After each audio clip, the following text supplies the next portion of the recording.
ये लड़का अपना रेयर एस रैंक समोन का यूज करके एक डेंजन क्लियर कर रहा है। सबके सपनों में जो एस रैंक समोनस होता है वो भी बिल्कुल बेहतर, उससे भी बेहतर वो करता है। और अब वो बॉस के सामने है, एक मैसिव स्माइल है। लेकिन ऑनेस्टली ये बिल्कुल भी कोई चैलेंज नहीं है। फेरी के बूस्ट के साथ उसका गोरिल्ला समोन बेसिकली हन बन जाता है और स्माइल को एक ही पंच में स्मैश कर देता है। फिर ये बस चलता ही रहता है, एक अनस्टॉपेबल बैरेज जब तक कुछ भी बाकी नहीं रहता। इसी बीच जिनवू वो बस पीछे चिल कर रहा है, मुश्किल से कोई एफर्ट लगा रहा है। एंड में वो पूरा डेंजन को सिर्फ 5 मिनट के अंदर क्लियर कर देता है। पहले उसे लगता है कि वो ये बहुत ज्यादा स्लो किया था, लेकिन फिर एक नोटिफिकेशन पॉपअप होता है। उसने अभी साउथ कोरिया के ऑल टाइम रिकॉर्ड तोड़ दिया है और वो भी बिना ट्राई किए। न्यूज तुरंत स्प्रेड हो जाता है, सबको शॉक कर देता है। मतलब सबको शॉक करने के बाद बारे में बात जो है वो समोनर एसोसिएशन में है। कोई अननोन बंदे अचानक से नया रिकॉर्ड सेट कर दिया। तो आखिरकार ये लड़का कौन है?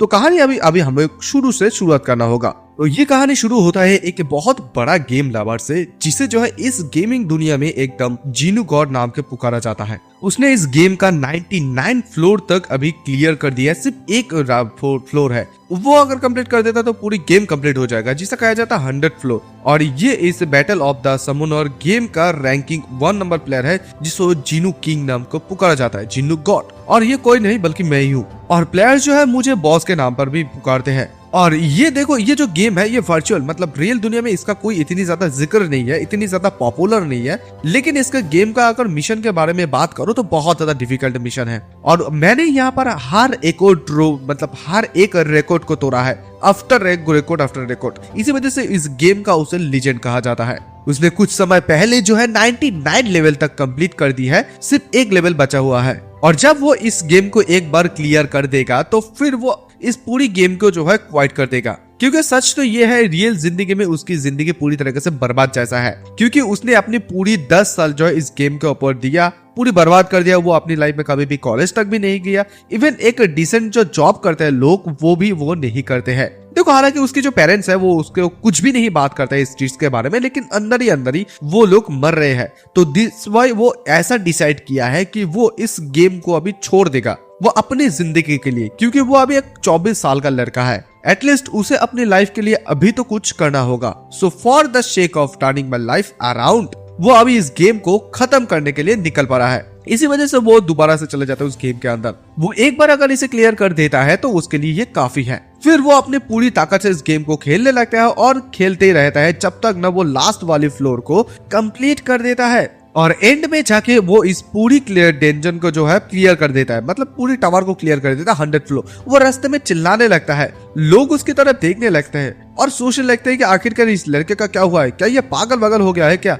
लेकिन इधर जिन्नू तो बहुत ज्यादा खुश हो रहा था क्योंकि उसने फाइनली 100 फ्लोर को क्लियर कर दिया है। दिस टाइम वो अभी इस गेम को पूरी तरीके से बाय बाय कह सकता है। लेकिन वो गेम से जब बाहर आने वाला होता है तभी अचानक से रियल दुनिया में कुछ चीजें होने लगता है। लोग आसमान की तरफ अचानक से देखता है, जैसे वो भी आसमान की तरफ देखता है। उसकी मोबाइल के डिस्प्ले में जो स्क्रीन है वही स्क्रीन आसमान में दिखाई दे रहा है। वो सोचता है कि क्या ये कैसे हो सकता है, मेरा ये मोबाइल का डिस्प्ले वहां पर क्यों शो हो रहा है, मतलब स्क्रीन। तभी अचानक से ऊपर से कुछ स्क्रोलिंग गिरने लगता है, जो कि एक समोनिंग स्क्रोल होता है। और उन सारे लोगों के सामने भी एक लिखा आता है स्क्रीन के सामने, जी इस समोनिंग स्क्रोल को फाड़ना होगा। लोग सोच रहा था कि ये किसी प्रकार का कोई इवेंट होगा, क्योंकि उन लोगों ने तो सचमुच ये चीज नहीं देखा है अपनी जिंदगी में। फिर वो लोग जैसे फाड़ने वाले होते हैं, अचानक से जिन्हों इन सारे लोगों को रोकने की कोशिश करता है, लेकिन वो लोग मानते नहीं, फाड़ देते हैं। जैसे फाड़ देता है एक नए वर्ल्ड ओपन हो जाते हैं। और जैसे एक नए वर्ल्ड ओपन होते हैं बहुत सारा समोनिंग मॉन्स्टर आने लगता है। और अचानक से जिन्नू जैसे पीछे की तरफ घूमता है,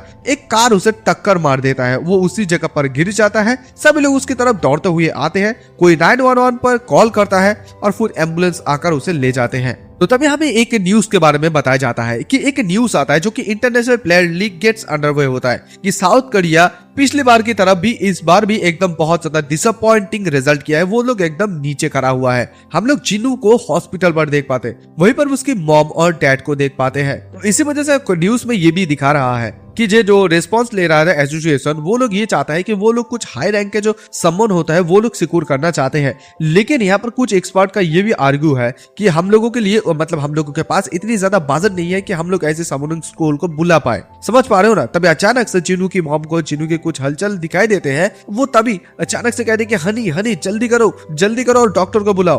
तभी जिन्नू भी अपना आंखें खोलता है। तो जैसे जिन्नू वहां पर आंखें खोलता है, उसकी मॉम डैड आता है। जिन्नू हमें ये बताता है कि उसने अपना आंखें खोलने के साथ ही साथ जो एक न्यूज ने उसे शॉकिंग किया है, मतलब उसने बहुत ज्यादा न्यूज सुना है, वो सब कुछ न्यूज सुनते हुए उससे शॉक लगा है। सबसे पहले ये है कि उसके एक्सीडेंट होने के बाद उसके 3 साल अभी बीत गया है, मतलब 3 साल से वो कोमा पर है। और सेकेंड बात तो ये है वो यहाँ पर जब बेहोश हो रहा था, मतलब जब उसकी एक्सीडेंट हुए थे, तब बेहोश होने से पहले उसने जो कुछ भी चीजें देखा था वो एकदम रियल लाइफ में हुआ था, कि वो गेम एकदम रियलिटी पे आ गया है। और अभी उसके जो पापा है, उसकी पापा भी एक समोन कर सकते हैं एक पब्बेम गोलेम को। सचमुच ये कोई सपना नहीं है। और राइट नाउ ये जो चीज है उसकी पापा को लोड एंड अनलोड करने में पैकेजिंग को मदद करते हैं। लेकिन हम हालांकि ये जो चीज है वो ई रैंक का है। और थर्ड बात तो ये है कि एज ए रिजल्ट, मतलब वर्ल्ड क्लास के जो रैंकर होते हैं वो लोग अभी उस टावर के ऊपर चढ़ने के लिए, ट्रायल्स के लिए, वो लोग अभी साउथ कोरिया के जीनू गॉड को ढूंढ रहे हैं कि वो अभी कहाँ पर है। एक लड़की को देख पाते जो उसकी नाम है रिचल, वो वर्ल्ड के रैंकिंग नंबर 1 पर है अभी। उसके 5 emperor are still waiting for him, यानी कि उसको ढूंढ रहे हैं कि वो कब आएगा सामने। अभी सारे के सारे जो दुनिया है, पूरी दुनिया जीनू गॉड को ढूंढ रहे हैं। लेकिन यहाँ पर जीनू गॉड तो मैं हूँ। और तभी जिन्नू ये भी देख पाते कि इस लड़की के नाम को जो यहाँ पर स्पेलिंग है वो भी एकदम कोई भी मिस्टेक नहीं है, एकदम सही से है। मतलब ये जो लड़की है यही वो असल में लड़की है। तो यहाँ पर ये बात सच है कि ये जो दुनिया है, अभी ये जो बैटल ऑफ समर, मतलब समोनर जो गेम है उसकी एकदम रियलिटी हो गया है। उसे बताया जाता है कि क्या तुम यहाँ पर अपना ट्यूटोरियल को शुरू करना चाहोगे। वो सोचने लगता है। उसकी मॉम बताती है कि जिन्नू देखो, मुझे पता है कि ये सब कुछ एक चीज सडन हो रहा है, देखो तुम्हें अभी के अभी ये ट्यूटोरियल को स्टार्ट करने की कोई भी जरूरत नहीं, तुम यहाँ पर थोड़ा बहुत रेस्ट कर सकते हो। लेकिन जिन्नू बताता है कि नहीं मॉम, मैं ठीक हूँ, मुझे इस चीज को बहुत ज्यादा जल्दी समझ लेना चाहिए। My body is fine, so please don't worry too much. और ये कहते हुए वो सोचता है कि उसके पास अभी खोने के लिए कोई चीज नहीं है। वैसे भी वो इस दुनिया को अभी समझ सकता है या नहीं वो बात बाद में, लेकिन इसके लिए ये चीज बहुत ज्यादा आसान है, क्योंकि जब ये गेम के बारे में बात आता है तो वो कॉन्फिडेंटली ये कह सकता है कि वो इस पूरी एंटायर वर्ल्ड में सबसे ज्यादा टॉप में पहुंच सकता है, क्योंकि पता ही है वो इसकी माहिर है। तो उसके बाद जिन वो अपनी घर पे जो है रिटर्न आ जाता है। तो रिटर्न आ जाने के बाद सबसे पहले वो इसी वर्ल्ड के बारे में थोड़ा बहुत रिसर्च करने लगता है, इंफॉर्मेशन इस वर्ल्ड के बारे में ढूंढने लगता है कि क्या सचमुच ये बॉस एकदम बिकम रियलिटी हो गया है। उसके बारे में वो न्यूज देखने लगता है कि वो लोग यहाँ पर जिन्नू गॉड को ढूंढ रहे हैं, वो कोरिया में अभी कहाँ पर है। यहाँ पर जो players, battles, raids, dungeons, the tower of trials and हर एक जो चीज, हर एक गेम का जो सिस्टम है वो अभी एक रियलिटी का पार्ट बन गया है। नाउ अभी 3 साल बीत गया है, तो मुझे लगता है कि लोग जो है अभी समोन के साथ साथ वो लोग भी यूज्ड टू हो गए हैं। वेल इवन सो, तो मुझसे ज्यादा कोई यहाँ पर कोई स्किल्ड वाला लड़का यानी कि आदमी नहीं हो सकता है। तो इसी वजह से वो गेम के अंदर अभी जाने की कोशिश करता है, इसी वजह से वो गेम को शुरू कर देता है। और तभी जैसे शुरू करता है उसके ट्यूटोरियल शुरू हो जाता है। और फिर जैसे उसका ट्यूटोरियल शुरू हो जाता है वो एक जगह पर चले जाता है। वो एक सुनसान इलाके में आए हैं। वो इसी वजह से आए हैं क्योंकि देखो, तुम अगर किसी भी चीज को समून करते हो तो फिर तुम्हें पता नहीं होता है कि कौन सा चीज बाहर आएगा। तो दैट्स व्हाई जिस जगह पर कोई भी लोग नहीं है वो उसी जगह पर आया है। और अभी देखो, उससे ट्यूटोरियल रिवॉर्ड के दौर में लो ग्रेड समोनिंग स्कूल दिया गया है जो कि 2 है। तो इसी चीज को हाथ में जब वो लेता है तो उसे एकदम से रियल जैसा ये चीज लगता है। तो दैट्स व्हाई वो ये प्रे करता है कि उसको कुछ ऐसा चीज मिले जो कि यूजेबल हो सकता है। देखो, इससे कोई भी फर्क नहीं पड़ता कि उसे कितनी ज्यादा जिन्नू गॉड करके पुकारा क्यों ना जाए, लेकिन अगर वो शुरुआती कोई कचरा जैसा चीज समोन से करता है तो फिर वो बिल्कुल भी आगे नहीं बढ़ पाएगा। देखो, ये जो गेम है ये बहुत ही ज्यादा बदनाम है उसकी ये ट्रैश आरएनजी के लिए, मतलब वो जो स्कोलिंग दिया जाता है, क्योंकि यहाँ पर उसे लो ग्रेड समोन स्कोल दिया गया है। इसका मतलब है अगर उसका जो डी रैंक का कोई भी जो समोना निकलेगा उसका 1% चांस है, ई निकलने का 5% और एफ निकलने का 94% चांस है। देखो, लो रैंकिंग स्कूल से ज्यादा डी रैंक मिल सकता है, लेकिन अक्सर रिवर्ट एफ रैंक ही निकलता है। देखो, हायर लेवल स्कूल से रैंक बेटर हो सकता है, एस रैंक तक भी, लेकिन इस बार जिन्नू के लिए डी ही सबसे बेस्ट है जो वो पास सकता है। और हाँ, मैं उसके पैकेज की बात कर रहा हूँ। जिन्नू बस एक चांस के लिए तरस रहा है कि कुछ अच्छी मिल जाए, अगर बात आए तो वो ई रैंक से भी खुश हो जाएगा। और इसी बात को सोचते हुए वो उसी स्क्रोल को फाड़ देता है। और जैसे वो फाड़ता है अचानक से उसे दिखाई देता है कि कोई काम नहीं कर रहा है। मतलब उसे समझ में नहीं आ रहा है ये समोन आने में कितनी ज्यादा वक्त लगेगा, मतलब कोई समोन ही नहीं आ रहा है। तो अचानक से उसके सामने एक धमाका जैसा होता है। वो सोचता है कि ये क्या है, लेकिन उसके सामने अचानक से उसे बताया जाता है सिस्टम की तरफ से जो उसको एक समोनर आया है, ऑब्टेन कर पाया है, जिसके नाम है वाइंड फेरी, और ये एक EX रैंक का है। मतलब समझ पा रहे हो, EX रैंक। अभी इस रैंक के बारे में आप लोगों को आगे पता चल जाएगा। एकदम जिन्नू भी शॉक हो जाता है कि क्या क्या क्या ऐसा भी कोई रैंक हो सकता है। लेकिन यहाँ पर जो वाइंड फेरी आई है वो भी एकदम से शॉक हो जाती। वो कह रहे होते हैं ये क्या है, क्या मैं सचमुच मुझे कोई बुलाया गया है, क्या ये रियल है। उसे भी बिलीव नहीं हो रहा है। कैसे, this is insane, do you know how long it's been, मतलब कितने समय के बाद मुझे कोई समोन किया है। और इधर जिन्नू भी बहुत ज्यादा शॉक हो जाता है कि कोई समोन बातें कर रहा है। वेट एक सेकेंड, जिन्नू उसे ये कहते हैं कि बाय एनी चांस क्या तुम रंबा हो। वो फेरी बताते कि नहीं मैं तो वाइंड फेरी हूँ। तभी वो बताते कि एक मिनट रुको, सिर्फ एक पर्सन ने मुझे इस नाम से पुकारता था, क्या तुम जिन्नू गॉड हो। क्यों नो, देखो तुम मुझे ये मत बताना कि तुम जिन्नू गॉड हो।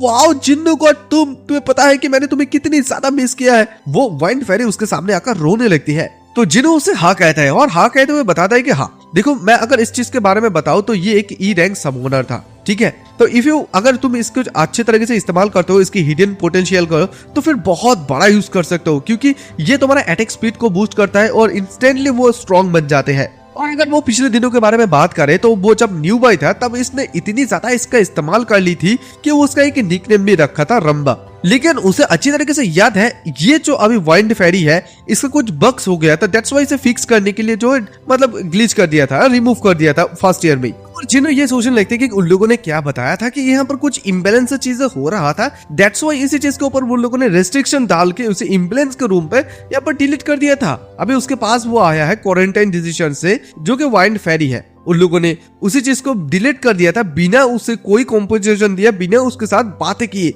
जिसको उसने समोन की थी। और फिर वो क्वारंटाइन डिसीजन के बारे में सोचता हुआ एकदम सोचने लगता है। तभी वो वाइंड फेरी बताते हैं कि देखो सडनली हमें जो है किसी अजीब सा जगह पर खींच कर ले गया है और हम लोग उसी जगह पर फंसे रहे। हम लोग उस जगह पर मतलब उस जगह से बाहर ही नहीं आ पा रहे थे। और फिर वो जिन्नू को बता रहे थे कि चलो अब इसे हम लोग और कभी भी अलग नहीं होंगे जिन्नू गॉड, ओके। जिन्नू कहने लगता है कि एक मिनट रुको रंबा, यू सेड तुम वहां पर ट्रैप थे, तुम लोगों को किसने क्वारंटाइन किया था। तभी इस बात को वो लड़की कहती है कि क्या, एक मिनट तुम क्या कह रहे हो। ओ माय गॉड, मुझे पता नहीं, सडनली मेरे दिमाग में मतलब सर में बहुत ज्यादा बुरी तरीके से चोट पहुंच रही है, मतलब दर्द हो रहे हैं, मतलब इतनी ज्यादा मैं सहने नहीं कर पा रही हूँ, मैं याद ही नहीं कर पा रही हूँ। मुझे लगता है कि ये कमीना ने किसी प्रकार का कोई रेस्ट्रिक्शन डाल दी है। तभी यहाँ पर जिन्नू उसे कहते कि ओके ठीक है, तो फिर तुम्हें जितनी ज्यादा याद आ रहा है तुम उतनी बताओ। वो बताते कि सॉरी लेकिन मैं यहाँ पर बताने के लिए मेरे पास कुछ भी चीजें नहीं है, हम लोगों को बस क्वारंटाइन कर दिया गया था, मैं इतनी बात से श्योर हूँ। एंड ओरिजिनली हम लोग कितनी भी ज्यादा कोशिश क्यों ना करें, कितनी भी ज्यादा क्यों ना कोशिश करें हमें समोन करने की,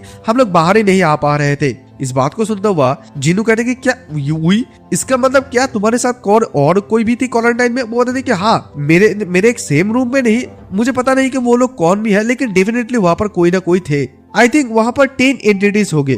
इसी बात को सुनो जिन्नू कहते क्या 10 एंटिटीज, इट्स 10 एंटिटीज, नो वो ऐसा नहीं हो सकता है। जिन्नू यही सोचने लगता है कि उसने यहाँ पर 10 समोन को इस्तेमाल करता था और उन लोगों को बग्स के वजह से जो है मतलब डिलीट कर दिया था। वो सोचने लगती है कि उसने जितनी भी ज्यादा 10 समोन को इस्तेमाल किया था, सभी लोगों को क्या अभी क्वारंटाइन कर दिया गया है और सभी लोगों को क्या EX रैंक पर डाल दिया गया है। एनीवे छोड़ो, मुझे इन सारे बातों के बारे में बिल्कुल भी अभी पता नहीं है। तो वाइंड फेरी उसे यही बताने लगती कि एनीवे जिन्नू गॉड, मुझे जो लगता है कि यहाँ पर आप जैसे समोनिंग स्कोल को फाड़ते हैं तभी एक मौका मिलता है हम लोगों के लिए बाहर आने का। इस बात को सुनता हुआ जिन्नू भी सोचने लगता है कि हाँ मुझे लगता है कि यहाँ पर जैसे ही मैं इस स्क्रोल को फाड़ दूंगा तभी कोई रिएक्ट होगा। नो डाउट कि सब यहाँ पर मैं ही एक रैंक को बुला सकता हूँ। क्या ऐसा भी हो सकता है कि मैंने 100 फ्लोर को क्लियर कर दिया, दैट्स व्हाई मुझे कोई रिवॉर्ड मिल रहा है। फिर उसके पास और एक स्क्रोल होता है तो वो उसे भी फाड़ता है। तो वो सोचता है कि मुझे लगता है कि यहाँ पर जितनी भी ज्यादा स्क्रोल मैं फाड़ूंगा उतनी ज्यादा मेरे पास चांस होगा कोई EX रैंक का आ जाए मेरे पास समोन। लेकिन इस बार कुछ अलग होता है। वो एक ऑप्टेन करते हैं गोरिल्ला, जो कि एक F रैंक का होता है। तभी इसी चीज को देखते हुए जिन्नू सोचता है कि नहीं ऐसा बिल्कुल भी नहीं है। उसे समझ में आ जाता है कि ये जो EX ड्रॉप रेट है वो एक रैंडम है, क्योंकि अभी उसके सामने एक F रैंक का गोरिल्ला आ जाता है। तो अगर ऐसा ही बात है तो मुझे यहाँ पर जितना हो सके उतनी ज्यादा स्कोर को फाड़ने की कोशिश करना होगा, तभी मुझे मौका मिल सकता है ES रैंक को पाने का। तो यहाँ पर अगर वो मैनेज कर सकता है, मैनेज करके हर एक चीज को स्क्रॉल करके EX रैंक के जितनी भी ज्यादा समोनर है उन लोगों को बुला सकता है, तो वहां पर गेम में वो पहले कितनी ज्यादा स्ट्रॉन्ग था उससे भी कई गुना ज्यादा वो अभी स्ट्रॉन्ग बन सकते हैं। तभी यहाँ पर जो जीनू है वो बता दे कि है रंबा, तो रंबा कहती कि हाँ बताओ ना। तो तभी रंबा को जीनू ये बता दे कि देखो नाउ अभी से तुम मुझे जीनू गॉड बिल्कुल भी नहीं कहोगे, जस्ट तुम जीनू मुझे कहोगे। वो पूछते कि क्यों? तो ये सुनते जीनू इधर मन मन सोचने लगता है कि 5 इंपरर का बहुत ज्यादा शुक्रिया, क्योंकि उन लोगों ने जीनू गॉड को नाम को ले लिया। इसका मतलब इस दुनिया में जो है जीनू गॉड के नाम के बारे में अभी से फैल गया है। देखो इससे कोई भी फर्क नहीं पड़ता है कि उसके पास अभी कितनी ज्यादा नॉलेज एक्सपीरियंस है, लेकिन उसे बिल्कुल भी पता नहीं कि इन 3 सालों में क्या क्या चीज हुआ है इस दुनिया में, अगेंस्ट उसके खिलाफ भी क्या हो सकता है। अगर लोगों को इस चीज के बारे में पता चलता है कि वही जीनू गॉड हो सकता है और उसके पास EX रैंक्स हो सकता है, तो फिर यहाँ पर उसके लाइफ के लिए थोड़ा बहुत प्रॉब्लम हो सकता है, क्योंकि कुछ जेलियस लोग हो सकते हैं जो लोग उसे टारगेट बना सकते हैं। लेकिन तभी अचानक से वो ये सोच ही रहा होता है, तभी अचानक से कुछ भूकंप जैसा चीज होने लगता है। वो सोचता है कि ये कौन सा चीज है। वो गोरिल्ला भी शॉक हो जाता है। तभी उसे बताया जाता है सिस्टम की तरफ से कि एक नेक्स्ट स्टेज प्रोसेसिंग हो रहा है, एक नया डेंजन हो रहा है जो कि एक बिगिनर बेसिक्स मतलब डेंजन होता है। जीनू इस चीज को देखते हुए कहते हैं कि क्या अभी वाओ सीरियसली क्या मुझे सबू के अभी के अभी अंदर जाना होगा? वो यहाँ पर जितनी ज्यादा डेंजरियस इसे सोचा था उससे कई गुना ज्यादा ये अभी डेंजर आ रहा है। देखो ये अभी रियलिटी है, ये कोई गेम नहीं है, ठीक है? नहीं, मुझे शांत रहना होगा। मुझे डरने की कोई भी बात नहीं है, क्योंकि यहाँ पर डायरेक्टली मैं अकेले नहीं हूँ जो कि यहाँ पर सिर्फ फाइट कर रहा हूँ, and more importantly it's just total danger. तभी वहां पर जीनू को अंदर जाने के लिए कहता है। तो तभी जीनू ये कहता है कि उसे जल्दी से जल्दी इसी रियलिटी को अभी अडेप्ट करना होगा, और ये कहते हुए उस डेंजर के अंदर जाने लगता है। उसके बाद ये जो जिन्नू होता है वो सीधा उसी डेंजन के अंदर चले जाता है। तो जैसे डेंजन के अंदर वो जाता है, वो सोचता है कि हाँ मैं अभी फाइनली डेंजन के अंदर चले आया हूँ, लेकिन वहां पर उसे थोड़ा बहुत डरावनी जैसा लग रहा था। उसके सिस्टम की तरफ से बताया जाता है कि तुम फाइनली अभी बिगिनर लेवल के जो डेंजन है वहां पर तुम एंटर हो चुके हो, और उसे फिर सिस्टम की तरफ से ये भी बताया देता है कि देखो अगर तुम्हें डेंजर पे फाइट करना होगा तो फिर फाइट करने के लिए तुम्हें एक अपने समूह से जो है टीम बनाना होगा। और देखो ये भी बात क्लियर कर देता है कि एक टीम में 5 समन होगा, उससे ज्यादा वो नहीं ले सकते हैं। फिर वो बताते हैं कि तुम अपने वाइल्ड फेरी एंड गोरिल्ला को लेकर क्या टीम बनाना चाहते हो एक। तो यहाँ पर जीनू बड़े बार सोचने लगते कि देखो नॉर्मली तुम अपने डेंजर को क्लियर करने का जो मौका होता है उससे अगर तुम बढ़ाना चाहते हो, दैट्स व्हाई तुम्हें जो है अपनी टीम में 5 यहाँ पर समूनर को बुलाना पड़ता है। लेकिन यहाँ पर वो सिर्फ यहाँ पर 2 समून के साथ यहाँ पर आया है, तो ये लापरवाही जैसा काम है। लेकिन राइट स्ट्रेटजी अगर तुम्हारे पास रहता है तो ये इम्पॉसिबल चीज भी नहीं है, क्योंकि उसने बहुत बार गेम के अंदर ये सब कुछ चीजें उसने किया था, और वैसे भी उसने जो गेम पे खेला था उन सारे चीजों के बारे में जो यादें हैं वो अभी भी उसके दिमाग में है। तो फिर उसे कहा जाता है कि क्या तुम जाना चाहते हो, टीम बनाना चाहते हो? वो ये दबा देते हैं, और फिर उसकी वाइल्ड फेरी और गोरिल्ला को लेकर उसके दोनों समून को वो बुला भी लेते हैं। वो दोनों समून चले आते हैं। तो जैसे उसका समून चले आता है, जिलू यही सोचता है कि अगर मुझे ठीक ठाक से याद है तो तभी ये जो डेंजर के जो बॉस्टर है वो यही पर होगा। तभी वो डेंजर का बॉस्टर एकदम से रोड़ता है। तभी सिस्टम की तरफ से बताया जाता है कि उसके पास एक भेड़िया है, एक भूखा प्यासा भेड़िया, और उसे ये भी बताया जाता है कि जैसे तुम अगर उल्फ को डिफेक्ट कर देते हो तो फिर तुम गेम से बाहर निकल सकते हो। और तभी इधर जिनू को ये पता चल जाता है कि ये जो ग्रे उल्फ है ये एक F रैंक उल्फ है, और तभी जिनू के आसपास एक शील्ड क्रिएट कर देता है जो कि सिस्टम की तरफ से दिया गया है। जिनू सोचता है कि अच्छा तो फिर यहाँ पर सिस्टम की तरफ से जो है प्लेयर को प्रोटेक्ट करने के लिए ये चीज को दिया गया है। एग्जैक्टली गेम में जैसा चीज था वो वैसे भी यहाँ पर भी है, बट लेकिन ये चीज अभी भी एक रियलिटी की तरह ही है। और सिस्टम की तरफ से उसे एक वार्निंग दिया जाता है, अगर तुम्हें यहाँ पर वुल्फ की तरफ से अटैक किया जाता है, तुम अगर शील्ड के अंदर नहीं रहते हो तो फिर तुम यहाँ पर मारा भी जा सकते हो। तो इसी चीज को सुनता हुआ जीनू सोचता है कि देखो अगर मैं यहाँ पर मारा जाता हूँ इसका मतलब ये नहीं कि सिर्फ गेम ओवर हो जाएगा, मतलब मैं पूरी तरह से इस दुनिया से गायब हो जाऊंगा। ये गेम नहीं रियलिटी है। वो उल्फ आने लगता है। जिनू अपनी पूरी दोनों समून को आगे की तरफ जाने के लिए कहता है, उसके समून जाने लगता है, लेकिन तभी एक चीज जिनू अच्छे तरीके से नोटिस कर पाता है कि ये बहुत ही ज्यादा स्लो होता है। फिर वो अपनी जो फेरी होता है रंबा उसे बताते हैं कि तुम अपनी चीजों को दिखाओ, और फिर रंबा जो है अपनी ताकत से अपनी जो उसका जो खफिया उसी चीज को वो दिखाने लगता है। वो उसको वाइंड प्रेशर होता है उसी चीज के वजह से उसका जो स्पीड होता है समून का स्पीड वो डबल हो जाता है, और उसी वजह से गोरिल्ला का जो ताकत होता है वो और भी ज्यादा इंक्रीज हो जाता है। जो जिनू होता है वो बहुत ज्यादा खुश हो जाता है। लेकिन जिनू जब उस मॉन्स्टर को देखने लगता है, वुल्फ को, उसे देखते वो सोचता है कि क्या सचमुच रियलिटी में ये इतनी ज्यादा बड़ा है, क्योंकि गेम में तो बहुत ज्यादा छोटा दिख रहा था। लेकिन उसका कोई भी चांस नहीं है कि जो ये गोरिल्ला है वो भी हार जाए यहाँ पर। उसके पास जो नॉलेज है, उसके पास जो डाटा है, डाटा के हिसाब से ये गोरिल्ला तो नहीं हारेगा, लेकिन पता नहीं कि यहाँ पर चीजें क्या हो सकता है, क्योंकि ये असल में एक रियलिटी है। फिर वो गोरिल्ला भी आता है, वो मॉन्स्टर भी आता है, वुल्फ भी आता है। वो वुल्फ एकदम से गोरिल्ला के ऊपर उलझ जाता है, गोरिल्ला को काटने लगता है। इसी चीज को देखते हुए जिनो रंबा को बोलते हैं कि तब भी रंबा भी बताती है कि हाँ, मैं भी यहाँ पर जितनी हो सके उतनी ज्यादा तेजी से कोशिश कर रही हूँ। रंबा दोबारा से उसी गोरिल्ला की ताकत को बढ़ा देता है। अभी गोरिल्ला एक पंच मार देता है, वो एकदम से नीचे जाकर गिरता है और यहाँ पर रंबा भी अपना लास्ट हिट वो दिखा देती है। गोरिल्ला और भी ज्यादा ताकतवर हो जाते हैं और फिर एकदम से उसी वुल्फ के ऊपर गिर जाता है और बहुत ज्यादा पंच स्ट्राइक मारता है उसे। एंड में हम लोग ये देख पाते हैं कि वो जो गोरिल्ला होता है वो एकदम से उसी वुल्फ को मार देते हैं। गोरिल्ला एकदम चिल्लाता है, रोता है और फिर यहाँ पर रंबा भी बताती है कि हाँ, फाइनली अभी हम लोग जो है जीत गए हैं। फिर जिनो को ये बताया जाता है कि देखो, तुमने अभी डेंजर को क्लियर कर दिया है, रिवॉर्ड उसे मिला है low grade strength rule X2। खैर यहाँ से सीधा सीन शिफ्ट होता है। हम लोगों को ये दिखाया जाता है कि हम लोग यहाँ पर जिनो की बहन को देख पाते हैं, जो कि जिसे कुछ पैसा मिलता है। उस पैसे से वो बहुत ज्यादा खुश है, बहुत ज्यादा पैसा, क्योंकि 2 लाख वोन जस्ट एक दिन के अंदर।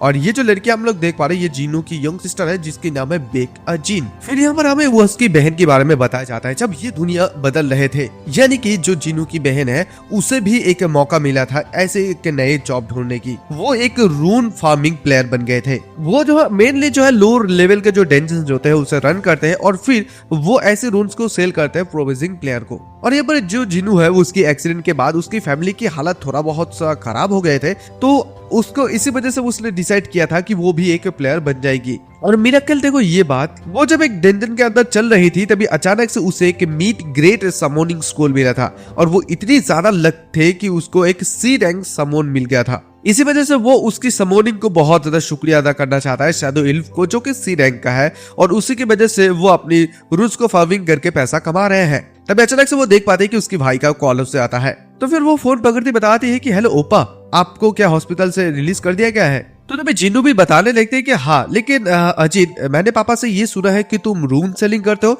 इस बात को सुनते हुए उसकी बहन एकदम से चिल्लाने लगती है और बताती है कि हे, उसे रून स्केलिंग नहीं कहता है, उसे रून फार्मिंग कहते हैं। उसकी चिल्लाने को सुनते हुए जिन्नू बदलने का, अरे यार रुको रुको, तुमने तो मुझे डरा ही दिया था यार। ठीक है, तुम रून से फार्मिंग करते हो। एनीवे, क्या तुम्हें फ्यूजन सेंटर के बारे में पता है कि वो कौन सी जगह पर है? इस बात को सुनते हुए उसकी बहन कहती है कि क्या fusion centre? That's of course obviously, क्योंकि ये एक प्लेयर जोन होता है। जब ट्रायल ऑफ मतलब टावर ऑफ ट्रायल वो पूरी दुनिया में आ गए थे, तो लोगों को ऐसे एक इस जगह की जरूरत पर था जिस जगह पर वो लोग अपना समोन रिलेटेड हर एक वर्क को हैंडल कर पाए, और इसी प्रकार से जो है प्लेयर जोन को क्रिएट किया गया था। और यहाँ पर टावर के आसपास ना केवल सिर्फ उन लोगों ने यहाँ पर डेंजन्स बनाए, बल्कि ऑल्सो वो लोगों ने fusion centre, enhancement centre, basically तुम वहाँ पर जो कुछ भी चीजें को करना चाहते हो, उन सारे चीजों को उन लोगों ने बनाया था। क्या आपको इस चीज के बारे में पता है कि जो जस्मिन टावर एंड विंडे टावर ये कैसे टावर ऑफ ट्रायल में बदल गए थे? देखो, हर एक कंट्री के बारे में बात अलग है, लेकिन यहाँ पर कोरिया में ऐसे 2 टावर है जो कि टावर ऑफ ट्रायल में बदल गए थे। और यहाँ पर आप जो प्लेयर जोन को ढूंढ रहे हैं, आप जो वो उसी जगह पर एग्जिस्ट करता है चीज सीट। इस बात को सुनते हुए जिन्नू कहते कि अच्छा ऐसा बात है। अगर यहाँ पर इन सारे चीजों का मतलब ये है कि तुम अगर यहाँ पर कैसे क्लियर करोगे टावर ऑफ ट्रायल्स को, तो फिर उसके आसपास इन सारे चीजों को बनाना एफिशिएंसी होता है। तभी उसकी बहन अजिन पूछने लगती है कि वाई द वे ओपा, यहाँ पर आपका जो समन थे वो कौन से लेवल के, मतलब ई या एफ रैंक के? तभी जिन्नू बता दे कि ई एंड एफ लेवल के। उसकी बहन बता दी कि रियली, क्योंकि यहाँ पर 5% चांस होता है। आपको इस चीज के बारे में पता है? जिन्नू कहते कि हाँ, आई गेस मैं थोड़ा बहुत लकी हूँ। और फिर वो उसकी बहन को इस बात को कहती हुई सोचने लगती है कि सॉरी बहन, क्योंकि मैंने तुम्हें झूठ बोला है। और फिर वो ये कहता है कि एनीवे, मुझे तुम्हारी थोड़ा बहुत मदद की जरूरत है। मैं बहुत ज्यादा जल्दी से जल्दी इसी सिस्टम के बारे में मतलब जानना चाहता हूँ। देखो, उसके बाद मैं तुम्हें कुछ खिलवाऊंगी भी। उसको थोड़ा बहुत मतलब बात करते हैं कि कुछ पैसा भी देंगे। उसकी बहन कहती है कि even though I am making way more money than you. और फिर उसके बाद को सुनता हुआ यहाँ पर जिन्नू कहता है कि देखो लिटिल बे शीश, कभी भी पता नहीं कि लाइफ कैसे बदल जा सकता है। हु नोस कि एक दिन मैं वर्ल्ड का एक टॉप प्लेयर बन जाऊं। उसके बाद बताते हाँ, तुम सही कह रहे हो श्योर, क्योंकि सभी लोग तो अपने आप को रिचल एंड जियून्स के बारे में सोचता है, क्योंकि इन लोगों को जो है अच्छी तरीके से चुना गया था। ये लोग एकदम जीनियस है, मतलब ये लोग एकदम जीनियस है, और हर एक लोग उन लोगों की तरह बनना चाहते हैं, अपने आप को सोचते हैं। तभी जिन्नू कहते कि हाँ fine, just show me the way, तुम रास्ता को मुझे दिखाओ। मैं भी ये देखना चाहता हूँ कि ये प्लेयर जोन आखिरकार दिखने में कैसा होता है। और उसके बाद उसकी बहन उसे उसी जगह तक ले जाती है। उसकी बहन उसे पूछने लगती है कि आपने बताया था कि आपने समवन अर्लियर पूल किया था, तो आपको क्या चीज मिला है? जिन्नू उसे बताने लगता है कि मुझे वाइल्ड फेरी मिली ही। उसकी बहन सुनती ही बताती कि वाइंड फेरी, मैंने इसके बारे में कभी भी नहीं सुना है। चलो क्या आप मुझे ये चीज को दिखा सकते हैं क्या? तो यहाँ पर जिनू उसे मना करते हैं कि नहीं, मैं दिखाना नहीं चाहता हूँ। फिर उसकी बहन कहते हैं कि ऐसा नहीं है बात की, ये बहुत ज्यादा अजीब और गरीब है, क्योंकि अभी सभी लोगों के पास समोन्स तो रहते हैं, तो क्यों ना आप मुझे दिखाए। तभी जिनू कहता है कि चलो ठीक है, तो फिर तुम मुझे सबसे पहले तुम्हारा वाला दिखाओ। उसकी बहन कहती है कि ठीक है मेरी वाली। तो फिर वो दिखाते हैं उसके अपने वाले और बता भी है कि देखो तुम इसे देखकर शौक बिल्कुल भी मत होना। इसी बात को सुनकर जिनू सोचता है कि अच्छा मैं भी देखना चाहता हूँ कि वो कैसा है, क्योंकि वो इतनी ज्यादा कॉन्फिडेंट है। फिर उसकी बहन तभी सी रैंक वाली शैडो एलिफ को बाहर निकालते हैं। उसके भाई के चेहरे को देखते हुए उसकी बहन बताती है कि हे तुम्हारा रिएक्शन ऐसा ठंड क्यों पैर गया? शायद तुमको इस चीज के बारे में पता नहीं होगा, लेकिन यहाँ पर जो सी रैंक्स होते हैं उसके ऊपर वाले वो नोबेल्स के माना जाता है। जिन्हों कहते हैं कि हाँ मुझे समझ में आया, नोबेल्स माय एस। वो मनी में सोचता है, क्योंकि अगर वो गेम के दुनिया के बारे में बात करे तो सी रैंक मतलब ये है कि उन लोगों को सिर्फ फ्यूजन एक्सपी के रूम में काम किया जाता था, वो लोगों को डेंजर तक लेकर नहीं ले जाया था। तभी अचानक से जीनू कहने लगते कि हे मिस एलिफ, शैडो एलिफ, क्या तुम्हें कोरिया का मतलब कोरियन भाषा समझ में आता है? हाँ है। तो उसकी बहन इस चीज को देखते हुए कहने लगती है कि हे तुम ये क्या कर रहे हो? जीनू कहते हैं कि व्हाट डू मीन कि मैं क्या करूं? मैं जस्ट उसको बातें करने की कोशिश करूं। प्लीज तुम मेरी बहन का अच्छी तरीके से देखभाल करना, ठीक है? क्योंकि वो उसके सामान के ऊपर उसके बहुत ही ज्यादा प्राउड है। तभी उसकी बहन बता दी कि हे ठीक केयर वर्ड समोन बिल्कुल भी बात नहीं कर सकते हैं।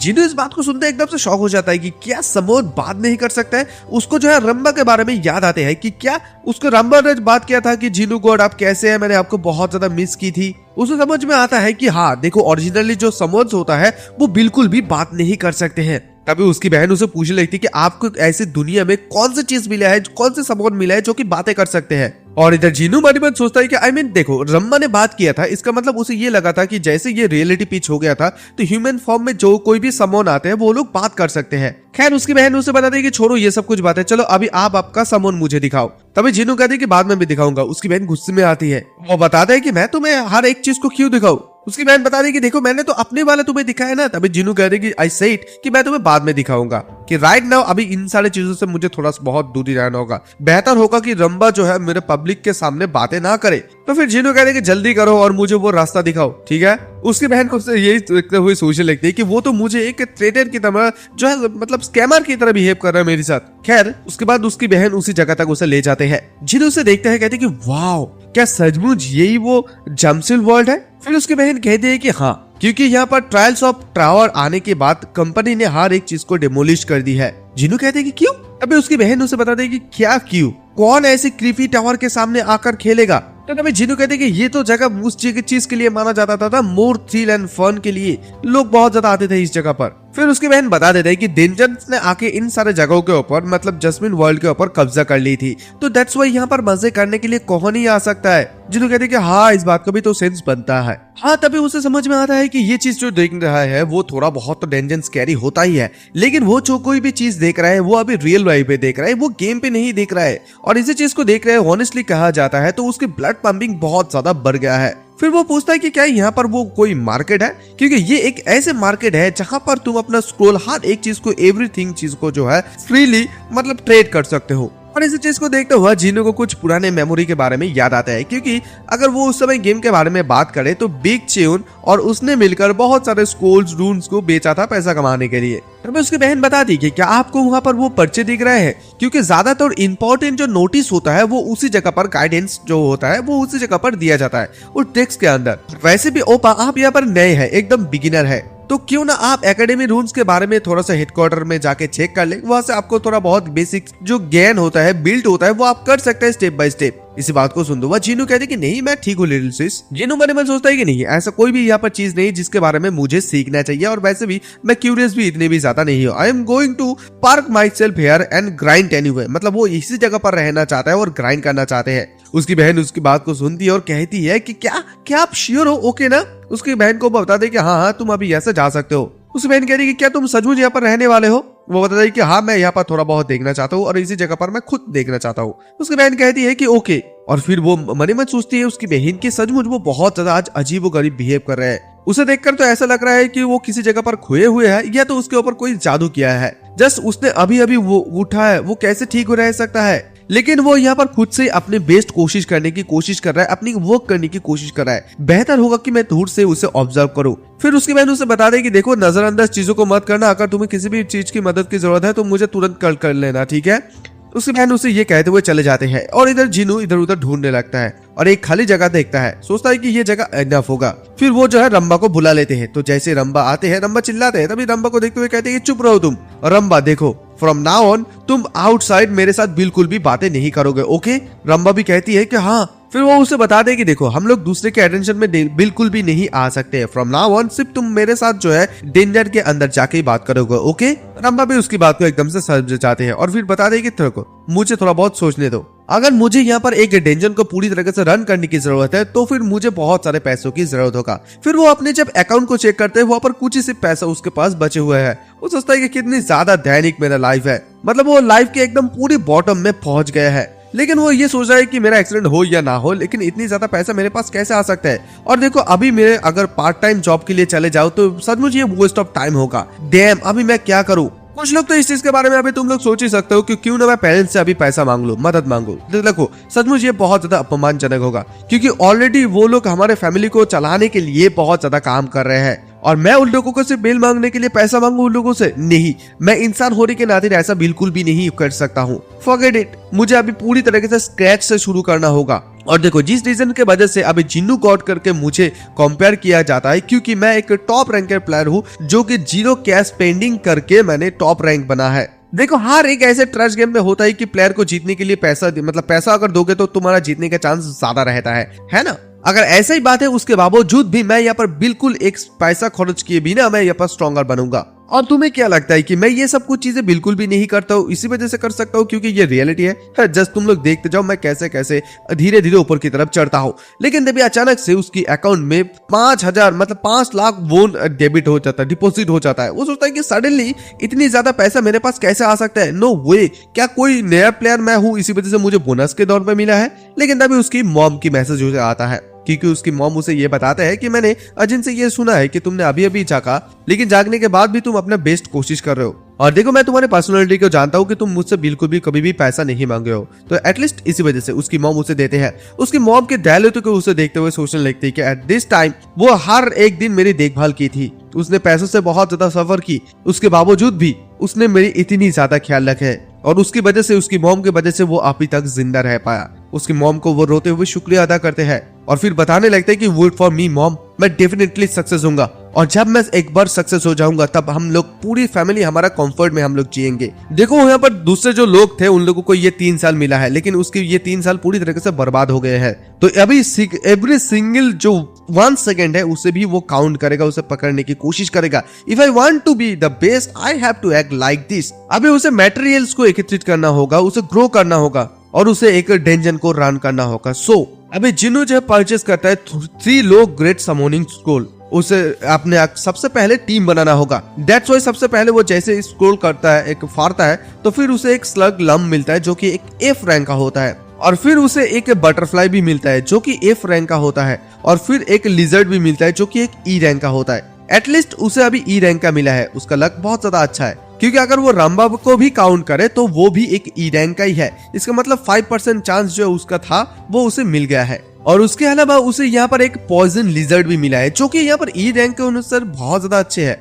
लेकिन वहां पर उसे जो एक लम मिला है वो देखने में बहुत ही ज्यादा घिनौना है, तो सोचता है कि इसे जितनी ज्यादा हो सके उतनी ज्यादा जल्दी यूज करके मैं इसे फेंक दूंगा। ऑलराइट, अभी उसके यही टीम है। तो अभी देखो उसका एक ही काम होता है कि समोन करना होता है, फिर स्वॉर्म रूल डिपेंडिंग होता है सिचुएशन के अनुसार, और फिर उन लोगों के साथ फाइट करके उस लोगों का मतलब लेवल अप करना। अगर दूसरे शब्द में मतलब बताया जाता है तो फार्म रूल्स करना होगा हंट करके, उसके बाद उसको ट्रियल्स को ओपन करना होगा। That's the entire growth system of boss, मतलब इस गेम का। तो एक दिन में सिर्फ वो इतना ही कर सकता है, और अगर वो उसी 10 EX रैंक के जो समोन है उन लोगों को वो एकत्रित कर सकता है एस रैंक टीम, तो फिर वो 100 जो लेवल है उसको कंप्लीट कर सकता है। तो इसी वजह से सबसे पहले वो ये करना चाहता है कि हर एक जो EX रैंक का जो समोनिंग है उन सारे चीजों को वो बाहर निकलवाना चाहते हैं। नहीं तो उसके बाद जिन्नू यही सोचने लगते कि ये सब कुछ चीजों को अभी छोड़ दो, अभी मुझे ये ढूंढना होगा कि मुझे डेंजन कहाँ मिलेगा। वो इधर उधर ढूंढने लगता है और गेम के बारे में भी बात करता है कि जब वो गेम मोबाइल गेम खेलता था तब जस्ट उसे एक जगह पर टैप करता होता था,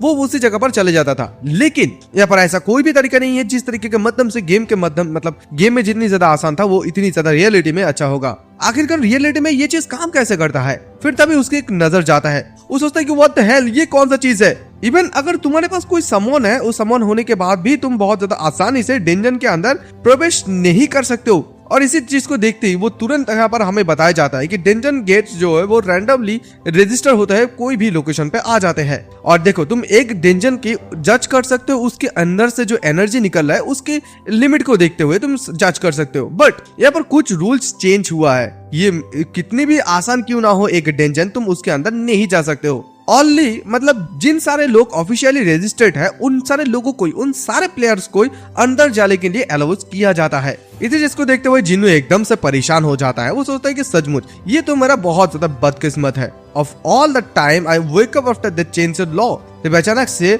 रंबा उसे पुकारने लगते हैं। रंबा उसके चेहरे को देखते हुए उस रंबा को शुक्रिया अदा करते हैं क्योंकि रंबा उसे सहारा देने लगते हैं। तभी उसकी बहन को फोन करती है। उसकी बहन बताती है कि हेलो पापा, आप कहाँ वापस आएंगे? मॉम आपके डिनर के बारे में पूछ रहे हैं। इस बात को सुनते हुए जिन्नू कहते हैं कि देखो मैं अपने ध्यान ठीक रख सकता हूँ, ठीक है। मोर इम्पोर्टेंटली क्या तुम इस बारे में जानते हो? उसकी बहन क्या बताती है कि क्या, कौन सी चीज के बारे में? वो बताती है कि क्या प्लेयर को रजिस्ट्रेशन करने की जरूरत होता है डेंजन के अंदर जाने से पहले। उसकी बहन बताती है कि वो राइट। तभी उसके भाई जिन्नू कहता है कि लेकिन तुमने मुझे ये बात क्यों नहीं बताया? उसकी बहन बताती है कि ऑलमोस्ट मैं भूल गई इस चीज के बारे में, दैट्स व्हाई मैं नहीं बता पाई थी। फिर उसकी बहन उसे बता देगी देखो ये जो रूल्स है ये कुछ ज्यादा समय पहले यहाँ पर लागू नहीं हुए थे। बहुत सारे लोग जो है डेंजन के अंदर जा रहे थे और जाकर मर रहे थे, दैट्स व्हाई गवर्नमेंट ने ये स्टेप उठाया था। जिन्नू कहता है कि क्या बहुत सारे लोग मर रहे थे? फिर उसकी बहन कहती है कि देखिए आपको वो बिल्कुल भी आइडिया नहीं है, ये बहुत ज्यादा इंसेंट है, that's why the situation stiff right dungeon enter now. मतलब डेंजन का अब जाने का अंदर जाने का अभी ये नियम बना दिया है। अगर तुम्हारे पास कोई क्लियरेंस नहीं है तो फिर तुम अंदर नहीं जा सकते हो। जिन्नू सोचता है और सुनकर सोचता है कि बहुत ज्यादा अनोइंग चीज है ये। मतलब अगर वो कुछ समय पहले ही देखे तो वहां पर एक टेस्ट था, उसके पास बैटल और उसके बाद अभी रजिस्ट्रेशन। मतलब सच में बहुत ज्यादा हसल भरी काम है। Maybe they are trying to control the number of player. क्योंकि देखो ये चीज को इसी वजह से कर रहे हैं क्योंकि हर अगर कोई आदमी जो है प्लेयर बनने की कोशिश करता है तो यहाँ पर पूरी तरीके से जो सोशल सिस्टम है वो पूरी तरीके से बर्बाद हो जाएगा, क्रैक हो जाएगा। अभी उसके बहन बताते कि उपाधि देखिए यहाँ पर और एक चीज है जिसे कहा जाता है रैंकिंग लिस्ट। देखो यहाँ पर रैंकिंग जो सिस्टम है इसे इस प्रकार से बनाया गया है, जो टॉप 100 प्लेयर होता है ग्लोबली उन लोगों को टॉप रैंक में रखा जाता है। जैसे कि यहाँ पर नंबर 1 पर है रिचल रोज। इवन उन लोगों का जो कोरिया है उस कोरिया को जो उस रैंकिंग टॉप में दिखाई नहीं था। मतलब ग्लोबली जो टॉप रैंकिंग वाला होता है सिस्टम 100 में, वहां पर कोरिया का किसी का भी नाम नहीं है। अगर यहाँ पर लेजेंडरी जिन्नू गॉड होता तो फिर उन लोगों का जो ये कंट्री है वो एकदम से स्काई रॉकेट बन जाता। जिन्नू फिर कहते कि ओके ठीक है, बाद में बात कर, तो मैं तुम्हारे साथ अभी मैं फोन को रखता हूँ। ये कहते वो फोन को कर देते हैं और कहते हैं कि मैंने हर एक चीज को अच्छी तरीके से सेट की थी, so I call a day for now. मतलब आज का दिन मैं यही पर समाप्त करता हूँ। खैर उसके बाद सीन शिफ्ट होता है। हम लोग देख पाते हैं कि जिन्नू सुबह सुबह उठ जाते हैं। उसके फादर बताने लगता है कि देखो अभी ऑलरेडी 6 बज चुके हैं, 6 in the morning, तुम इतनी ज्यादा सुबह सुबह क्यों उठ गए हो? जिन्नू बताता है कि देखो मेरा थोड़ा सा काम है, दैट्स व्हाई मैं इतनी ज्यादा जल्दी उठ गया हूँ। उसकी मॉम बताता है कि जिन्नू तुम जाने से पहले कुछ चावल तो ले जाओ। तो जिन्नू बताती है कि नहीं mom, I am okay mom and dad, I am sorry कि मैं अपना पैथेटिक साइड को ही आप लोगों को दिखा रहा हूँ एंड आप लोगों का बहुत ज्यादा शुक्रिया, मैं बहुत ज्यादा जल्दी वापस आ जाऊंगा। ये कहते हुए वो निकल जाता है। उसकी फादर इधर बताने की दैट्स सचमुच वो बहुत ज्यादा सेंटिमेंटल अभी दिखा रहे हैं। उसकी मॉम बताती है जिन्नू की हनी, क्या तुम्हें लगता है कि जिन्नू यहाँ पर सब कुछ चीजें जो सही कर रहे हैं? उसकी फादर बता रहे कि देखो तुम्हें चिंता करने की कोई भी जरूरत नहीं, क्योंकि गवर्नमेंट ने अभी सेफ्टी रूल्स को बहुत ज्यादा ध्यान में रख दिया है आजकल के दिन में, तो कोई बात नहीं है। और उसकी मॉम को तो फिर भी चिंता होने लगती है। वो बताती है मनी मन की प्लीज जिन्नू तुम सेफ रहना। फिर हमें इस एरिया के बारे में, इस एरा के बारे में बताया जाता है कि देखो ये एक ऐसा एरा है जिस एरा में हर एक इंसान जो है प्लेयर बन सकता है, लेकिन यहाँ पर हर एक नेशन में, कोरिया में इतनी ज्यादा मौतें हुई है, दैट्स व्हाई सभी लोगों के ध्यान जो है कोरिया की तरफ खींच लिया गया है। The reason was something born out greed, so called main character syndrome. Greed की वजह से, लालच की वजह से ये सब कुछ चीजें हुआ था। लोग जो है एक डिल्यूशन में जीने लगे। उन लोगों ने अपने फैंटेसी वर्ल्ड में प्रोटैगनिस्ट अपने आप को सोचने लगे, forcing their way through dungeon and dying inside. मतलब डेंजन के अंदर ही रास्ता ढूंढने लगे और उसके अंदर ही मरने लगे। और फॉरेन जो मीडिया थे इन सारे चीजों को जो है कवर करने लगे कि बहुत सारे टैलेंट जो है अंदर ही मर रहे हैं। जो एक समय कोरिया एक बहुत ज्यादा पावरफुल पावर हाउस था, आखिरकार वो अभी एक रैंकिंग सिस्टम में बहुत ज्यादा बॉटम में नीचे उतर रहे हैं। और जिन्हों इन सारे न्यूज़ों को देखने लगता है, देखते हुए सोचता है कि ये सब कुछ चीजें डेथ बॉल्स, ये सब कुछ अभी पेल डिल्यूशंस में हो रहा है। देखो मतलब वो जो है 10 साल से इस गेम को खेल रहा है, 10 साल अपना दिया है, तो लेकिन उसके बावजूद भी वो इस गेम के बारे में ये बात कर रहे हैं कि ऑनेस्टली उसे ये बहुत ज्यादा साउंड पैथेटिक लग रहा है। तभी अचानक से कोई बुलाता है कि नेक्स्ट प्लीज। जिन्हों एकदम लाइन पे जाते हैं, वो अपने एप्लीकेशन देते हैं और फिर उसका रजिस्टर्ड हो जाता है। जिन्हों पूछने लगते हैं कि यहाँ पर कितनी ज्यादा लोग क्वालिफाइड होते हैं। वहाँ पर लेडी बता देता है कि सिर्फ यहाँ पर 5 लोग मतलब 50 लोग जो है एग्जाम पे पास करने के बाद प्लेयर टाइटल को मिलता है। जिन्हों इस बात को सुनते हुए सोचता है कि अरे बाप रे, ऑलरेडी थाउजेंड्स ऑफ पीपल मेरे पीछे खड़ा हुआ है, इनमें से सिर्फ 50 लोगों को सिलेक्ट किया जाएगा। But you know if I can not even pass this, क्या मुझे हमेशा जिन्नू गॉड कहा जाता, क्या उसका भी मैं लायक हूँ? खैर उसके बाद सीन शिफ्ट होता है, हमें एक आदमी को दिखाया जाता है जो कि होता है इस एवोल्यूशन कम्युनिटी की हेडक्वार्टर पार्क चिंगस्यू। वो ये बताने लगती कि इतने सारे लोगों के बीच में सिर्फ यहाँ पर 50 लोग को ही पिक किया जाएगा। अगर उन लोगों को सचमुच टैलेंट की जरूरत है तो उन लोगों को इस चीज को थोड़ा सा और बहुत वाइडर करने की जरूरत था। एज ऑलवेज हमेशा की तरह ये फॉसिल बैकग्राउंड से इन सारी चीजों को बहुत ज्यादा स्लो डाउन कर रहा था। ये सब कुछ बातें जब कहीं रहा होता है, अचानक से उसकी बिल्डिंग तोड़ जाता है। वो भी एकदम से शॉक हो जाता है, क्या होता है। तभी अचानक से एक आदमी आता है, कहते कि hey there Park Changsu, pretty relax है, मेरे ब्रदर को मारने के बावजूद भी तू यहाँ पर बहुत ज्यादा रिलैक्स कर रहा है। वो अपना बहुत ज्यादा सामान कर लेकर आ जाते हैं। यहाँ पर जो पार्क चांगस्यूक रहता है वो कहते हैं कि ये साइको दोबारा से आ गया, और ये कहते हैं वो भी अपना सामान को बुला लेते हैं। सभी लोग इस चीज को देखते हुए हैरान होने जा रहता है, मतलब एक गैंग, वो भी हेडक्वार्टर के अंदर, ये जगह ऐसा क्यों हो गया है। और इधर जिन्नू जो कि हेडफोन लगाकर थोड़ा बहुत गाने सुन रहा था, तभी उसे भी इस चीज के बारे में अंदाजा हो जाता है। वो पीछे मुड़ता है और सोचता है कि अरे बाप रे, ये क्रेजी सा सिचुएशन अभी ये कहां पर हो गया। और जैसे लोग इन सारे चीजों को देखने लगते हैं, लोगों के अंदर जो हड़बड़ी मच जाते हैं, लोग यहाँ पर डरने लगते हैं। लोग कहने लगते हैं कि क्या हम लोग सचमुच इस जगह पर अभी के अभी मर जाएंगे। एक लड़का कहते हैं कि आई एम श्योर हम लोग यहाँ पर नहीं मरेंगे, क्योंकि लोग ये कहते हैं कि ये एक पार्क चैंगस्यूक जो है वो एक डेमन है। जब यहाँ पर गैंगस्टर के बारे में बात आते हैं, मतलब वो बहुत ज्यादा आसानी से इन सारे गैंगस्टर को मार देते हैं। जिन्हों सोच लेते हैं कि सचमुच एक गैंग यहाँ पर आ गया है। मुझे ये मत बताना है कि लोग यहाँ पर गैंग का इस्तेमाल करता है, समून का इस्तेमाल करता है ऐसा काम करने के लिए भी। पार्क चांगस्यूक चिल्लाता और कहते कि देखो ये एक इमरजेंसी सिचुएशन है, हर कोई अपना अपना समून्स को बुला लो और अपना अपना शील्ड को ऑन कर लो। और तभी जिन्नू भी अपना रंबा को बुला लेते हैं, लेकिन रंबा जैसे ही कुछ कहने वाले होते हैं तभी अचानक से जिन्नू उसे रोक लेता और कहती कि हे, हम लोगों ने प्रॉमिस की थी कि हम लोग बाहर बिल्कुल भी बातें नहीं करेंगे। तभी इधर जो गैंग आया था, मतलब गुंडा एक बदमाश आया था, वो कहती कि वाओ मिस्टर जर्सिक, आप तो यहीं पर है, चलो देखते हैं कि आप कितनी ज्यादा लॉन्ग लास्टिंग कर सकते हैं। वो अपना सामान को भेज देता है उसे मारने के लिए। इधर जब जिन्नू इस चीज को देखता है, वो सोचता है कि यहाँ कर अगर बिना किसी रीजन के मैं यहाँ पर अंदर चले जाता हूँ लोगों की लड़ाई के बीच में, तो यहाँ पर कुछ गड़बड़ी हो सकता है। फॉर नाउ ऑन मैं यहाँ पर बैठ कर हुआ देखना चाहता हूँ कि आखिरकार वो लोग कैसे फाइट करते हैं। इधर उन लोगों के फाइट शुरू हो जाता है, फायर से हमला करता है उसी जायंट के ऊपर। तभी ये गुंडा कहते हैं कि हाँ, क्या तेरे पास सिर्फ इतना ही है। ये आदमी पार्क चांगस्यूक, उसके पास भी कुछ नहीं रहता है। तभी जिन्नू इस चीज को देखते रह सोचता है कि सच मुझे बहुत ज्यादा रेडिकुलसली स्लोपी है। और रंबा उसके बाल को खींचने लगता है। रंबा को कहती है, ये रंबा मेरे बाल को खींच मत, लग रहा है मुझे। वो ये सोचता है कि यहाँ पर लगता है कि पार्क जो चांगस्यूक है उसे पीछे की तरफ धकल दिया जा रहा है। अगर वो यहाँ पर हार जाते हैं मतलब, तो फिर यहाँ पर पता नहीं कि कितने ज्यादा सिविलियंस बचे हुए हैं, वो सारे लोग भी मर जा सकते हैं विदाउट बिना किसी सेकंड्स के। व्हाट डू आई डू, मुझे क्या करना चाहिए। If I help and get track into this, मतलब वो अगर जाता है उसे मदद करने के लिए, अगर वो बीच में आ जाता है तो गड़बड़ी हो सकता है। मतलब वो बिना किसी बात कहे बिना अचानक से वहीं पर मर भी जा सकता है, क्योंकि उसके पास इतनी ज्यादा क्वालिफिकेशन नहीं है कि वो इन सारे मॉन्स्टर के साथ जाके अभी लड़े। फिर वो जो पार्क चांगस्यूक के बच जाता है, कहते हैं कि एक्सक्यूज मी। पार्क चांगस्यूक उसे बताता है कि डेंजरस, प्लीज तुम वापस चले जाओ। तभी वो बताता है कि देखो आप जो यहाँ पर फायर टाइटल को मार रहे हैं, उसकी स्किल सही टाइम पे आप इस्तेमाल बिल्कुल भी नहीं कर रहे हैं। आप उस ब्लड और के पीछे जो बफर चल रहा है उसको देखो। ये जो बफर होता है पीछे, जो उसके बफर है, वो जो है चीज है, वो फायर रेजिस्टेंट को क्रिएट कर रहा है उसके पीछे रहकर। Attacking with fire when they are guard up in never going to work, यानी कि उसके पीछे अगर वो है तो बिल्कुल भी ये चीज काम नहीं करेगा आपका फायर। इसे जिसको सुनता हुआ इधर पार्क चांगस्यूक जो है वो मने में सोचता है कि हाँ, हर टाइम वो जो सपोर्टर है उसके पीछे से स्किल को दे रहा है। ये जो वर्ड से बॉडी ब्लड है वो बहुत ज्यादा रेड हो रहा जा रहा है, सो दैट वो फायर रेजिस्टेंट। अगर ऐसा ही बात है, और तभी अचानक से वो अपना फायर टाइटल को आग फेंकने के लिए कहता है, और अचानक से वो देख पाता है कि ये चीज काम कर रहा है। वो वर्क एकदम से खत्म हो जाता है। ये जो गुंडा आया है वो भी सोच लेती है कि व्हाट, ये नहीं हो सकता है, तुम्हें इस चीज के बारे में कैसे पता चला। और तभी वो अपने चढ़ से जो है उसे पकड़ने के लिए चाहता है। वो गुंडा कहते कि क्या तुम मेरे साथ मजाक कर रहे हो। दोबारा से उन लोगों के बीच में हमला होने लगता है। वो कहते कि नहीं, 1 मिनट रुको, 1 मिनट रुको, मैं सरेंडर करता हूँ, ये सब कुछ मेरा ही गलती है। वो देख पाता है कि उसे जड़ से पकड़ लेते हैं। वो उससे माफी मांगने लगता है, कहती कि प्लीज मुझे बिल्कुल भी मत मारना, मैं बिल्कुल भी ऐसा काम नहीं करूंगा, गैंग भरे काम। तभी वो पार्क चंग-स्यूक कहते कि शट अप। गैंग को जहीं पर स्पॉट किया जाता है वहीं पर हम लोग मार देते हैं। यू नो, तुम इस चीज को बहुत अच्छी तरीके से जानते हो। ये कहते हो तुरंत ही उसे मार देते हैं। लोग भी इसी चीज को देखने लगता है, चीयर्स करने लगता है कि वो पार्क चंग-स्यूक अभी जीत गया है। सचमुच पार्क चंग-स्यूक बहुत ज्यादा अमेजिंग है। इन सारे बदमाशों को देखने के साथ साथ इन सारे बदमाशों को मार डालो। हेडक्वार्टर सचमुच बहुत ज्यादा बढ़िया है। जिन्हें इस चीज को देखने लगता है, सोचते हैं कि इवन अगर वो क्रिमिनल भी है, उन लोगों ने अभी अभी ये देखा कि एक आदमी उन लोगों के आंखों के सामने मर गया है, उसके बावजूद भी वो लोग चीयरिंग कर रहे हैं। सचमुच मैं जिस वर्ल्ड को अच्छे तरीके से जानता था, ये वर्ल्ड अभी वो वर्ल्ड नहीं है। बिना किसी रिवोल्यू के, मतलब सीरियस रिजॉल्व के, तुम बिल्कुल भी इस जगह पर सरवाइव नहीं कर सकते हो।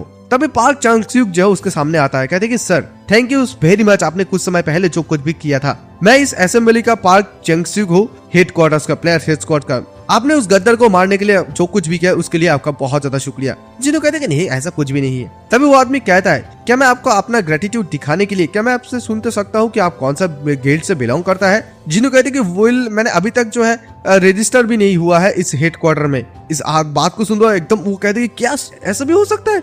ये कहते वो मन में सोच रहे थे कि एक आदमी जिसको अभी रजिस्टर भी नहीं किया गया है ऑफिशियली, वो ऐसे सिर्फ देखते ही किसी चीज के बारे में, उसके स्किल के बारे में बता दे सकते। अद्भुत है सचमुच। तो फिर वो जिनू से पूछता है कि एटलीस्ट आपके पास कोई तो आईडी तो होगा, एज लॉन्ग एज मैं वेरीफाई करता हूँ तो इनफ होगा ये। तो जिनू कहते हैं कि हाँ मेरे पास है। जिनू अपना आईडी कार्ड को दिखाता है। वो आदमी कहते हैं कि ठीक है, हम लोग ये इस चीज को एक बार रन करेंगे, उसके बाद आपको हम लोग रिगर्डलेसली जो है रिवॉर्ड देंगे। जिनू कहते हैं कि अच्छा ऐसा बात है, ठीक है, तो फिर मैं आपकी देखभाल में रहूंगा। ये कहते हुए जिनू वहां से निकल जाता है। इस आदमी जो है किसी को फोन करता है, कहते कि हे ये मैं हूँ, मैंने तुम्हें किसी का डेटा भेजा है, देखो उसका नाम है बिग जिनू। मैं चाहता हूँ कि तुम मेरे लिए उसके ऊपर थोड़ा बहुत नजर रखो। ये पर जिनू को देख पाते जो कि बाहर आ जाते हैं। बाहर आते ही वो रंबा के लिए कुछ मिठाइयाँ देता है उसे खाने के लिए, और बताने लगता है कि देखो तुम मस्ट भी यहाँ पर बातें नहीं कर रहे हो, मतलब बात नहीं कर पा रहे हो, ये बहुत ज्यादा फ्रस्ट्रेटिंग वाला चीज है। और रंबा को जैसे वो ये खाना देता है, वो सोचने लगती है कि सचमुच इसे हैंडल करना बहुत ज्यादा अच्छा है, क्योंकि उसने ये भी सुना है कि ज्यादातर जो प्लेयर होता है वो अपने समूह के साथ बहुत ज्यादा आर्ग्यू करता है खाना को लेकर। बट यहाँ पर रंबा को देखो, सिर्फ उसने एक क्रीम बीट दिया है और सब कुछ चीजें हुआ है। सचमुच उसके लाइफ अभी बहुत ज्यादा आसान है। I hope this not cost travel, क्योंकि उसने वहां पर उस आदमी को मारने के लिए अपना कदम उठाया था। बट इट फॉर मी, अगर वो वहां पर नहीं जाता तो वहां पर बहुत सारे ऐसे मासूम सिविलियंस जो थे वो लोग भी मर सकते हैं, क्योंकि उसने जितने ज्यादा सोचा था उससे कई गुना ज्यादा ये दुनिया अभी बदल गया है। तो इसी वजह से वो बिल्कुल भी और डिले नहीं कर सकता है हंटिंग करने के लिए। तो इसी वजह से अभी जितनी ज्यादा जल्दी हो सके उतनी ज्यादा जल्दी उसे समोनिंग स्कूल को जल्दी इकट्ठा करना होगा नेक्स्ट समोन के लिए। Top priority are the drill instructor and the flame dragon make. ये जो हालांकि ई एंड डी रैंक का होता है, लोगट स्कूल से मिल जा सकता है। ठीक है, अभी हमारा जाने का समय आ गया है, तो अभी वो जैसे निकल जाता है और भी कुछ काम करने के लिए। तो गाइस, अगर आप लोगों को ये मनवा पसंद आता है तो जरूर से जरूर मैं इसका नेक्स्ट एपिसोड लाऊंगा, पूरी मनवा को कंप्लीट करूंगा। तो मिलेंगे नेक्स्ट एपिसोड में, तब तक के लिए बाय। और हो सके तो प्लीज यार थोड़ा सा हमारा नेचुरल वॉइस को कदर करो। एआई वॉइस से सभी लोग बना रहे हैं, एआई वॉइस को आप लोग देख रहे हैं, हम लोग ह्यूमन बना रहे हैं, वो आप लोग नहीं देख रहे, तो प्लीज थोड़ा सा मदद कर देना और हो सके तो हाइप कर देना।